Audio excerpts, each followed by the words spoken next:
সপ্তাহ আগে বা আড়াই সপ্তাহ আগে আপনাদের সামনে হাজির হয়েছিলাম এবং বলেছিলাম যে সুপ্রিয় দর্শক, গতকাল আপনাদেরকে একটা জিনিস আমরা বলেছিলাম, ইউনূস সম্পূর্ণ জালিয়াতি করে, অর্থাৎ হাইকোর্ট বেঞ্চের, সুপ্রিম কোর্ট বেঞ্চের পূর্ণাঙ্গ অ্যাপিলেট ডিভিশনের যে রেফারেন্সের সাপেক্ষে সে উপদেষ্টা হিসেবে শপথ নিয়েছে, সেটা ইউনূস সম্পূর্ণরূপে জালিয়াতি করেছিল এবং বিচারপতি মহোদয়গণের স্বাক্ষর জালিয়াতি করেছে বলে আমরা যে সন্দেহ প্রকাশ করেছিলাম, এটা আবারও সত্য প্রমাণিত হতে যাচ্ছে। কারণ এক লয়ার সেই চিঠিটা, অর্থাৎ বিচারপতিগণ যে পূর্ণাঙ্গ বেঞ্চে অ্যাপিলেট ডিভিশনে যে রায় রেফারেন্স দিয়েছে 7 জন বিচারপতির, সেই চিঠিটা যেহেতু এই লয়ার অনেকদিন ধরে তল্লাশি করে তাকে দেখাতে পারেনি, অবশেষে সে হাইকোর্টে শরণাপন্ন হয়েছে এই চিঠিটা দেখার জন্য। সেই কথাটা তিনি বলছে, আমরা একটু শুনি। আমি একটি নোটিশ দিয়েছি। এই নোটিশে আমি সরকারকে এবং রেজিস্ট্রারকে বলেছি যে 106-এর রেফারেন্স, যে রেফারেন্সকে দেখিয়ে ওথ নিয়েছে সরকার, এইটা আমি চাই, আমাকে আপনি দেবেন। এবং এই নোটিশ, অর্থাৎ ইনি বারবার বলছে, আতার সাহেব শুনলেন, যে ইউনূস এবং অন্যান্য উপদেষ্টারা সুপ্রিম কোর্টের যে রেফারেন্সের ভিত্তিতে শপথ নিয়েছে, সেই চিঠিটা উনি দেখতে চায়, সেই চিঠিটা দিতে হবে। তো এখন ওনাকে চিঠিটা দেয়নি, এই জন্য উনি হাইকোর্টে আপিল করেছে, রিট করেছে যে চিঠিটা তাকে দেওয়ার জন্য। তো আপনি একটু বলবেন। হ্যাঁ, ধন্যবাদ আপনাকে। হ্যাঁ, উনি অনেকদিন আগেই এই রিটটা করেছে, কিন্তু এইটা ছলে বলে কৌশলে এই ব্যাপারটাকে কিন্তু এড়িয়ে যাচ্ছিল। আমরা গতকালকে রাতে কিন্তু আমাদের ভিডিওতে কথা বলেছি, এই বিষয়টা তুলে ধরেছি, আমরা সর্বপ্রথম আমরাই কিন্তু তুলে ধরেছি। এবং আজকে আমরা দেখেছি বাংলাদেশের বিভিন্ন মিডিয়া কিন্তু এই ব্যাপারটা নিয়ে কথা বলেছে। এটা একটা দিনের আলোর মতো সত্য এবং বাস্তবতার ব্যাপার যে এই ব্যাপারটা সন্দেহজনক, যে 7 জন বিচারপতি তখন ওই পজিশনে, ওই সিচুয়েশনে আসলে তারা সিগনেচার করেছিল কিনা, আদৌ বেঞ্চ বসেছিল কিনা। রেজিস্ট্রার যেহেতু ওই প্রধান বিচারপতি এবং বিচারপতি এম এনায়েতুর রহমান, এরা দুজনেই সেনা হেফাজতে ছিল, সেটা আপনাদেরকে দেখেছি, আবারও দেখাবো এই লোকের বক্তব্যটা। আরেকটু শুনি আতার সাহেব, তারপর আপনার কথা শুনবো। নোটিশটা দিয়েছিলাম তৎকালীন চিফ জাস্টিস যিনি ছিলেন উনাকেও। এখন আমরা যেটা করেছি, আমরা কোনো রিপ্লাই পাই নাই, চিফ অ্যাডভাইজারের কাছেও পাই নাই, আমাদের আসিফ সাহেবের কাছে পাই নাই, রেজিস্ট্রার জেনারেল কিছু বলে নাই। এবং অর্থাৎ উনি সবার কাছে এই চিঠিটা চেয়েছে, সেই চিঠিটা কোথায়, সেই রেফারেন্সটা কোথায়, বিচারপতির স্বাক্ষরযুক্ত 7 জনের সেই চিঠিটা কোথায়?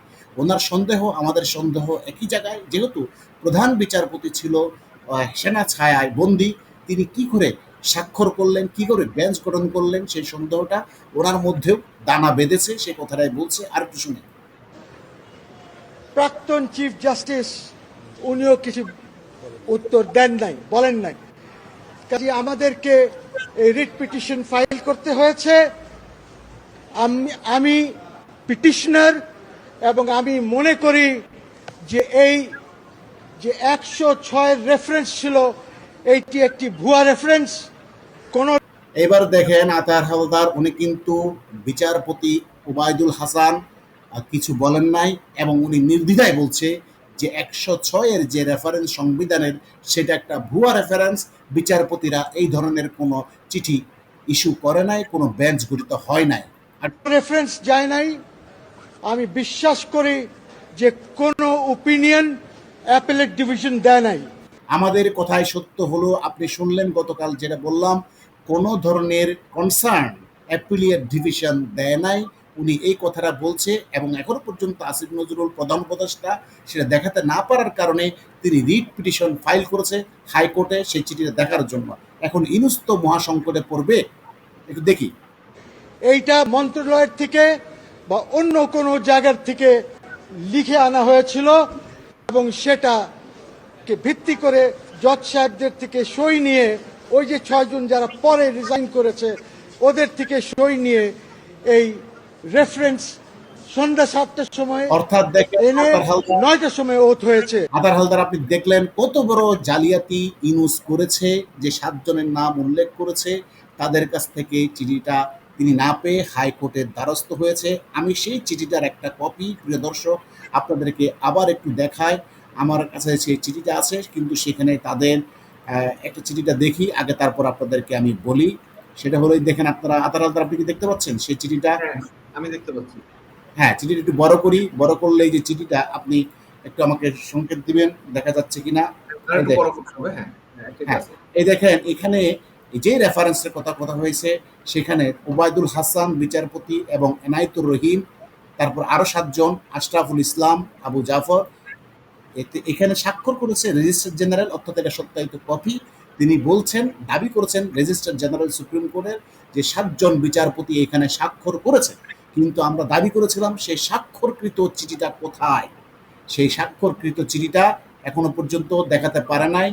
আমরা এই জন্য এই যে বিচারপতি আপনি যা ছবি দেখতে পাচ্ছেন উনি হচ্ছে সেই ওবায়দুল হাসান, আমরা সেই চিঠিটা স্বাক্ষর রেফারেন্স দেখতে পাই নাই। এই যে যেই আইসপিআর থেকে যে তালিকা প্রকাশ করা হয়েছে, যা কারা কারা সেদিন সেনা হেফাজতে ছিল, 8ই আগস্ট ইউনূস শপথ নেয়, তখন এই যে আপনি নামটা স্পষ্ট দেখতে পাচ্ছেন, হ্যাঁ, এই যে দেখতে পাচ্ছি একদম স্পষ্ট। 17 নম্বরে দেখছেন ওবায়দুল হাসান সাবেক প্রধান বিচারপতি পরিবার সহ আশ্রয় নিয়েছেন, এবং এনায়েতুর রহিম সাবেক বিচারপতি পরিবার সহ আশ্রয় নিয়েছেন। তাহলে আশ্রয় থাকা অবস্থায় তারা রেফারেন্সটা কোথায় পেল? এই এই প্রশ্নটাই কিন্তু করেছেন আপনার লয়ার সাহেব। এখন আপনি বলেন যে ইউনূসের এই শপথ কতটুকু আইনগত ভিত্তি রাখে, এবং ইউনূস আসলে বৈধভাবে কোনো উপদেষ্টা কিনা? একদম দিনের আলোর মতো সত্য, ইউনূস কোনো বৈধ উপদেষ্টা না এবং বৈধভাবে সে শপথ গ্রহণ করে না, এবং কোনো রেফারেন্স নিয়েও শপথ গ্রহণ করে, এবং সেই রেফারেন্সের কোনো বৈধতা সে আজ পর্যন্ত দেখাইতে পারে নাই। এবং সুপ্রিম কোর্টের ফুল বেঞ্চ ছাড়া রাষ্ট্রীয় পর্যায়ের এত বড় সুপারিশ, এত বড় রেফারেন্স কিন্তু ফুল বেঞ্চ ছাড়া দিতে পারে না।